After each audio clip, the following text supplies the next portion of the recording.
नमस्कार मेरे प्यारे भाइयों बहनों और बच्चों।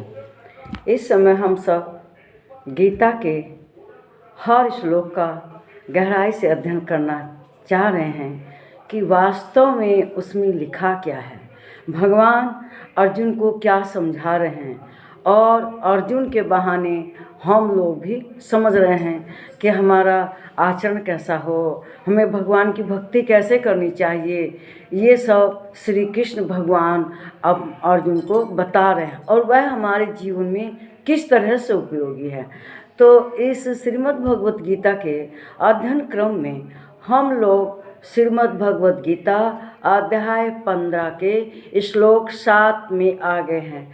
इसमें भी श्री कृष्ण भगवान अर्जुन को समझा रहे हैं कि हमें अपने कैसे कर्म करने चाहिए, किस कारण कैसे कर्मों से जो हमारी यह जीवात्मा है यह निकलकर परमात्मा में मिल जाती है और परमात्मा में मिलने से हम मोक्ष प्राप्त करते हैं।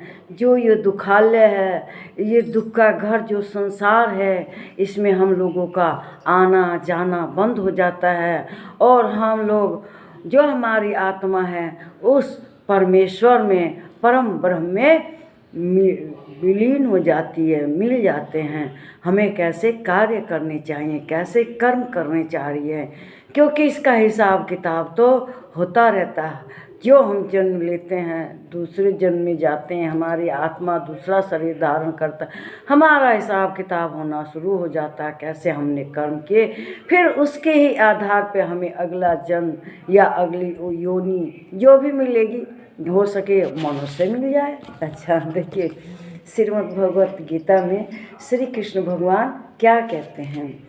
ये है श्लोक 7वां और अध्याय 15, याद रखिएगा। तो इसमें देखिए श्री कृष्ण भगवान क्या कहते हैं। वे हर तरह से अर्जुन को समझा रहे हैं कि अच्छा कर्म करो, उसी के आधार पर हम लोग अगला जन्म पाते हैं। और कर्म कैसे होने चाहिए, धर्म युक्त। वो युद्ध भी तो धर्म के लिए युद्ध हो रहा है, पाप को समाप्त करने के लिए। तो इसमें श्री कृष्ण भगवान कहते हैं 7वें श्लोक में कहते हैं, मम वेशा सो जीव लोके जीवभूत सनातन मम षष्ठानीन्द्रियाणि प्रकृति स्थाने कर्षति। कहते हैं इस देह में यह जीवात्मा मेरा ही सनातन अंश है और वही एक इस प्रकृति में स्थित मन और पांचों इंद्रियों को कर्षण करता है। देखिए, जो वैसे तो हम कहते हैं 5 इंद्रियां हैं, कर्म इंद्रियां हैं, जैसे नाक है, आँख है, कान है, ये त्वचा है, जीभ है, 5 है। लेकिन मन को भी इसमें इंद्रियों में ही गिनती की है। तो इस तरह से हमारी कितनी इंद्रियां हो गई, 6 है ना। इससे हम अपने कर्म करते हैं, मन से विचार करते हैं, सोचते हैं। तो कहते हैं मृत्यु के समय जिसकी जैसी इच्छा होती है उसका अगला जन्म उसी में होता है। मान लीजिए हम अपने कुत्ते से प्रेम है और मरते समय हमने भगवान का स्मरण नहीं किया, कुत्ते का ही स्मरण किया, तो क्या होगा, हम अगले जन्म में कुत्ते हो जाएंगे। मान लीजिए हमारा मृत्यु के समय जो ध्यान है अपने घर में ही है, अपने तो भगवान क्या करते हैं, हमें अपने जन्म में ही बेटा या बेटी के रूप में जन्म दे देते हैं अगला जन्म में, अगली योनि में। मान लीजिए कोई सात्विक गुणों का है, सात्विक गुणों से है तो उसका क्या होता है, उसका समझिए कि इस तरह से होता है सात्विक गुणों का कि वो अगला जन्म में देवलोक को प्राप्त होता है। मान लीजिए हम रजोगुण प्रधान हैं, राजस गुण हैं, तो हम ऐसे कर्म करते हैं, लोभ लालच वगैरह के दिन रात कर्म में लगे रहते हैं। तो भगवान क्या करते हैं, हमें अगले जन्म में मनुष्य योनि देते हैं। बैल की तरह इस जन्म में भी खटे हैं लालच में, और इकट्ठा करो धन इकट्ठा करने में, तो भगवान अगले जन्म में हमें मानव योनि दे देते हैं।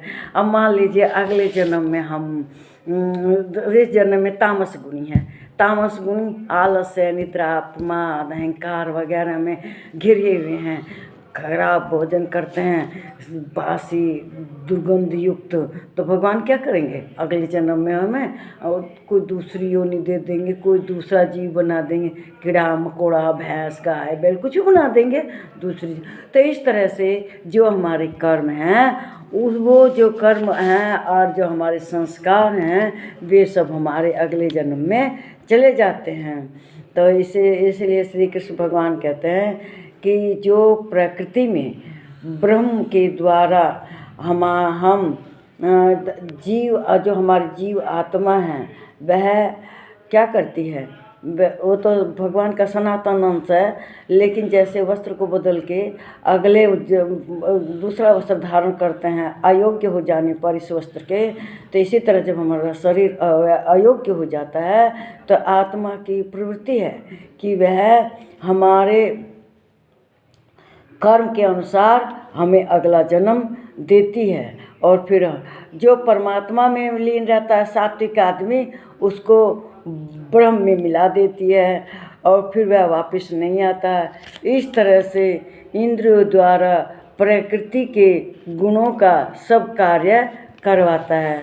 मतलब जो गुण हैं, प्रकृति ने 3 गुण दिए हैं, वो करवाता है। सब में होते हैं 3 गुण, लेकिन हमारा जो गुण प्रधान होता है, भगवान हमें अगला जन्म उसी के अनुसार देते हैं।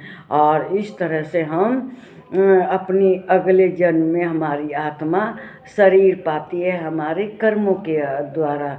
अगर हम ब्रह्म में लीन होते हैं, दिन रात भगवान का भजन हरि कीर्तन करते हैं और भगवान की सभी इंद्रियों से सेवा करते हैं, जो भी हमारी इंद्रिय जिस कार्य करने में समर्थ है वैसे कार्य करती है, तो भगवान हमें उस परम ब्रह्म परमात्मा से हमारी आत्मा को मिला देती है। और फिर क्या होता है?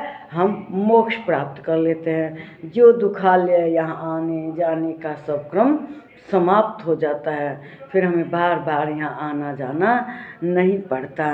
तो मेरे ख्याल से आपको समझ में आया होगा कि परमात्मा से मिलने का क्या उपाय है। तो हम अपनी इंद्रियों को, मन को सब में परमात्मा में लगाएं, परमात्मा के गुणों का गुणगान करें, उनको स्नान ध्यान उनके लिए सब कर्म करें। तो और किसी भी कार्य अपने जो सांसारिक कार्य करते हैं अपने घर गृहस्थी का, तो परमात्मा को ध्यान करके करेंगे तो हम गलत नहीं करेंगे, हम किसी के प्रति अन्याय नहीं करेंगे, कभी नहीं करना चाहिए। मन से, वाणी से, किसी भी तरह से तो हम नहीं करना चाहिए, बहुत बड़ा पाप लगता है। मन से आप बोलते हैं, वाणी उसका ज़्यादा बहुत पाप लगता है। मैंने देखा है कुछ लोगों ने अपनी वाणी से किसी को आहत किया है, किसी कमज़ोर को, तो समझिए कि उसे भोगना ही पड़ा। अब किस तरह से भोगे हैं मैं उसकी व्याख्या करने लगूँ तो बहुत लोग बताऊँगी कभी किस कर्म की किस क्या क्या सज़ा मिली है। मैंने इस पृथ्वी पर कर्म फल भोगते हुए देखा है। तो मैं यही हाथ जोड़ कर अनुरोध है, हमेशा अच्छे कर्म कीजिए कि हमें परम धाम की प्राप्ति हो जाए, हमारी आत्मा ब्रह्म में लीन हो जाए, विलीन हो जाए। नमस्कार मेरे प्यारे भाइयों बहनों और बच्चों।